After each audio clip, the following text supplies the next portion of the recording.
coding. So the next is data quality assessment tools. Data quality assessment tools. So these kind of tools are used to measure the quality of the data, and that's why they are used for data quality. They are known as data. So useful for data conversion projects. Yes. So you have data in one format, and if you want to convert this data into a different format, you can use tool like this, data conversion. Yes, you convert from one format to another format. Use this tool to change the format of the data you are using. Data migration.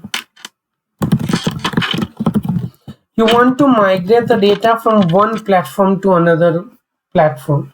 So as for example, in one packet some data is there, you want to take the data into a different packet. Yes, this is called data migration. If you have the data in the SQL or MySQL database, this is just an example, and you want to migrate to Oracle database, this is known as migration, data migration. Yeah, data warehousing application. So you want to store the data. Yes, then you can use tools like data quality assessment tools. Next, review and verify. These tools are also used for review and verify the data quality. Yes, how? Data conversion rules. So before you convert the data from one format to another format, you make the rules what should be done, then the data would be correctly converted from one format to another format. Yes. Another is data migration rules. You also set them data migration rules in this kind of tools.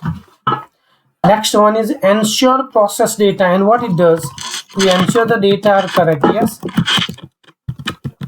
data correct.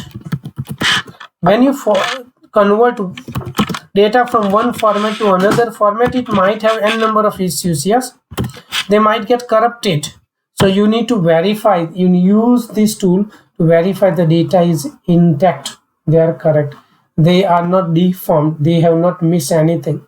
If you are copying some 100 files from one to another platform or one folder to another folder, you want to verify this all the 100 files are there and in the correct format. Yes, so this is what the data assessment tool or data quality assessment tool, they verify the data are correct and complete.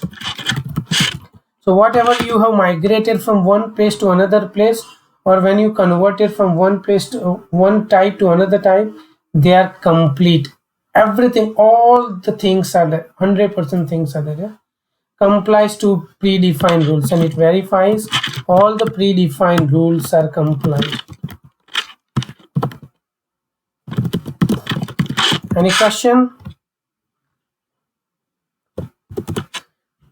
Let's go to the next one. The next one is security testing tools. So these are specific tools you use for security testing. Yes. Evaluate the security characteristics of the software. So these tools are used to test the security characteristics of the software. Yes. Of the software. You can verify here the application is stable and fully secure. Yes, like measures ability of the software to protect. So it measures the ability, measures ability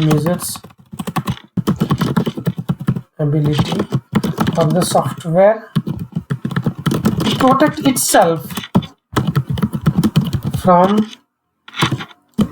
data confidentiality. Yes, so when you are transferring something from one place to another place as well, you say that the data should be confidential. There should not be any compromising situation where somebody can hack into your system and steal the data. So you need to verify that any data you are using, they remain confidential. and you verify the data integrity. So the data remains intact. They do not get corrupted. So the main purpose of the security tools is to verify the system is stable, whatever data we are using, they remain confidential, and the data do not lose its intact. Yes, they remain, do not lose its integrity. They remain in the complete form when we want to use it. Yes. So if somebody wants to attack our software and steal the data, they should not be able to do this. This is the example I gave you. Checks authentication and authorization mechanism. So this security testing tools main purpose, when you do security testing, you will do no unauthorized person can get access to the system. So it authenticates and authorizes the individuals with the user rights. So as for example, if you enter incorrect password, then you should not have access to the specific system. You should be declined the access. Yes. Mostly focused on particular technology. These tools are focused on a specific technology, platform, or purpose. So the tools for testing some banking or some other domain should be little bit different because you concentrate on the specific technology you're testing. There are some other miscellaneous tools. Yes, they are not specific, and that's why we say other tools also include like usability testing tool, which measures the usability of the software. Yes. Accessibility testing tool. How accessible is the software? Yes. For like disabled people. You use these tools to test similar kind of things. Localization testing. There are some tools available to test localization. So as for example, the culture of a specific country. Yes, local settings, etc., etc. And portability. And there are some tools, portability tools, they measure the size of the software. How big is the software? How do you measure this, how big and how small it is, the software? So you can say, you can test this software across multiple supported platforms. You migrate or move from one platform to another platform and test it. You can easily carry. As for example, if I give you 1 kg to carry, then I give you 20 kg to carry. So this is the size. Yes. In the same manner, you can verify the how big is the software by moving from one platform to another platform. Any question?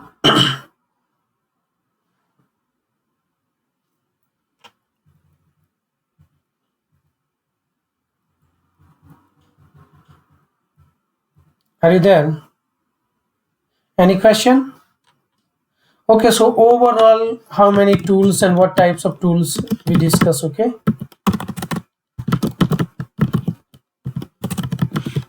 So we discuss management tools for test management and ALM tools, requirements management, defect management, configuration management, and continuous integration.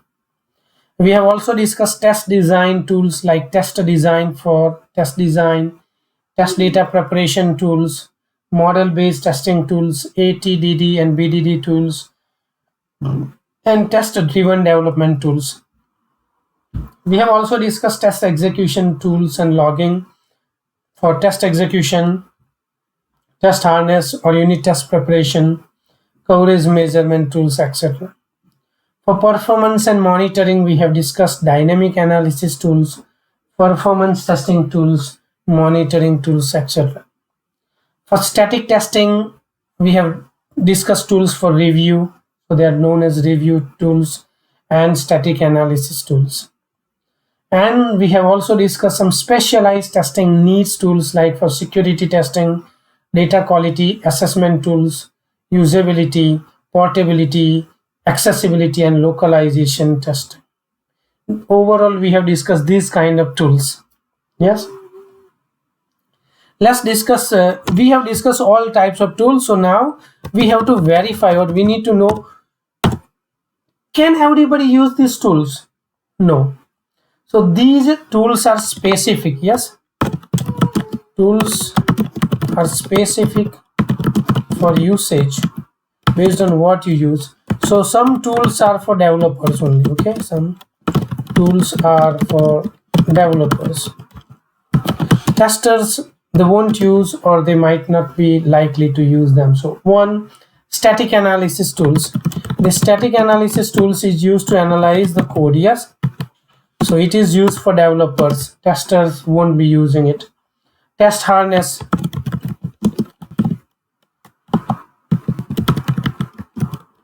For unit framework. Yes, for unit testing you do it. So it is for developers. Coverage measurement. When we do decision testing and statement testing, so we are going to use these tools. Coverage measurement. So this tool is for the developers, because developers, they are mostly doing white box testing. Dynamic analysis tools, they are for developers as well. Test driven development. So when we use test driven development approach, it is for developers, because developers, they are there to write the code from the test cases. Yes, continuous integration tools. Continuous integration, the developer write the code and merge everything in there, but as a tester, if you are expert in using, you will be able to use. But these tools are specific for developers, not for testers. Any question?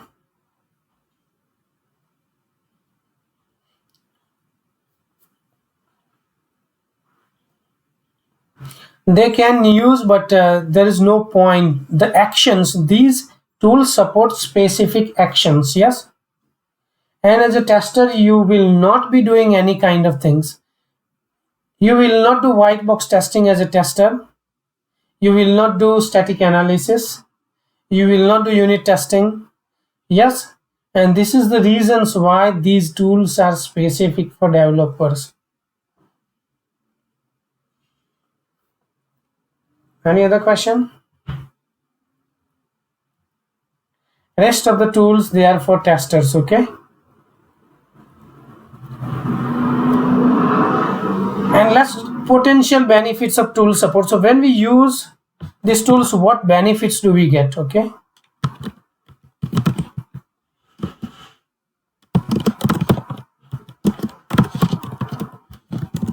the first benefit is repetitive work is reduced. When you are going to do some repetitive tasks, okay, like running regression tests, re-entering the same test data, and checking against coding standards, these activities are repetitive in software testing. So if we are using a tool, then it reduces this kind of activities. Yes, retesting, regression testing,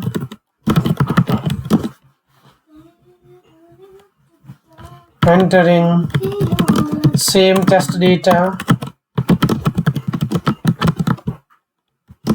checking coding standards. Yes,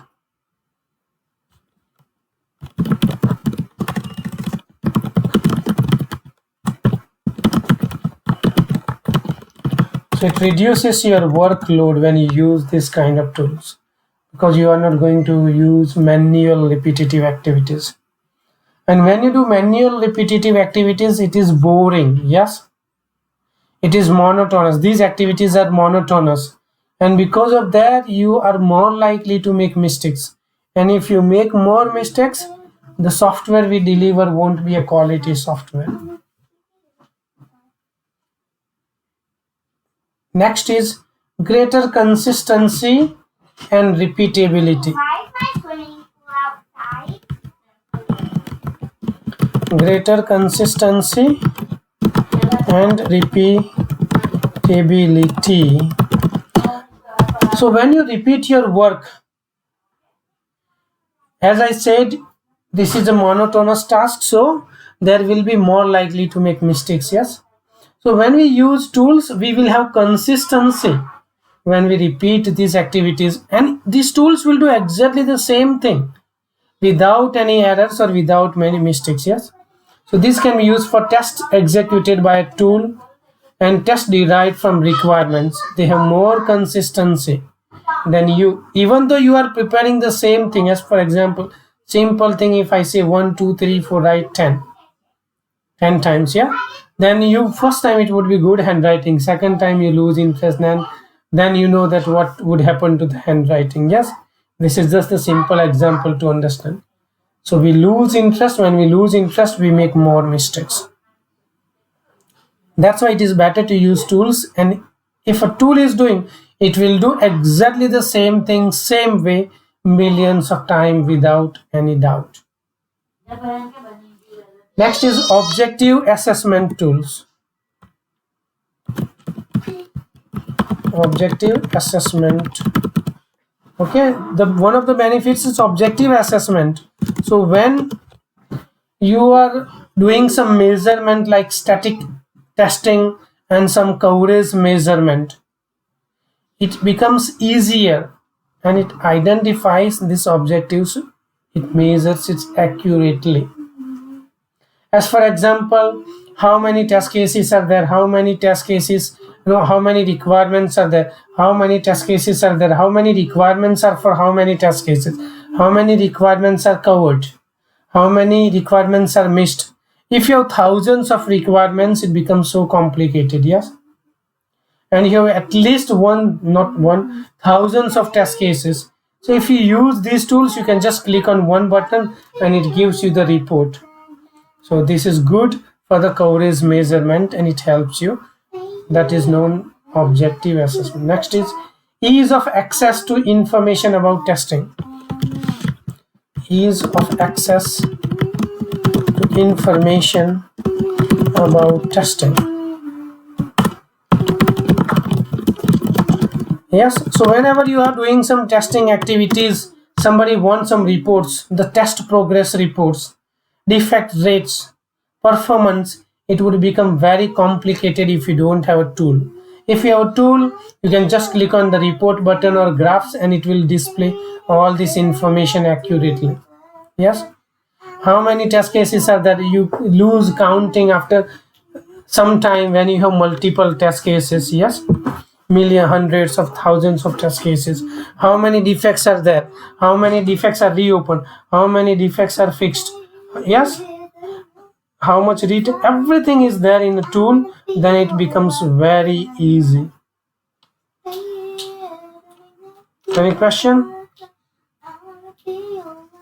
So this is what these are the benefits of using tools.